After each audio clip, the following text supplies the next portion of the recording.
Stalo sa ti, že si žiarlila, aj keď partner neurobil nič konkrétne? Ale aj tak cítiš nepokoj, napätie, strach, že o neho prídeš, strach, že si nájde niekoho lepšieho. Náš mozog má jednu vlastnosť. A to je to, že ak sme v minulosti zažili nejaké sklamanie, odmietnutie, zradu, neistotu, ten náš nervový systém, to telo sa naučilo, alebo naučí, aby sme boli viacej ostražité.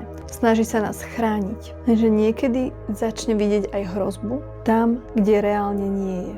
A preto jedna veľmi užitočná vec, ktorú môžeš urobiť, je toto. Oddel fakty od príbehu. Fakt je to, čo sa reálne deje, čo sa reálne stalo. To je všetko to, čo môžeme vidieť na kamerovom zázname. Príbeh je to, čo si o tom vysvetlí alebo interpretuje okamžite naša hlava. Napríklad, fakt je to, partner dnes odpísal o 2 hodiny neskôr. Príbeh je to, možno je s niekým iným, možno je s inou ženou. Keď začneš tieto dve veci vedome oddelovať, tvoj mozog sa postupne upokojí. Veľa žiarlivosti nevzniká z reality, vzniká z príbehov, ktoré si my sami vytvoríme. A keď sa naučíš tieto príbehy rozpoznávať, získaš nad nimi omnoho väčší pokoj a kontrolu. A ak chceš rozumieť viac sebe a svojim vzťahom, sleduj môj profil.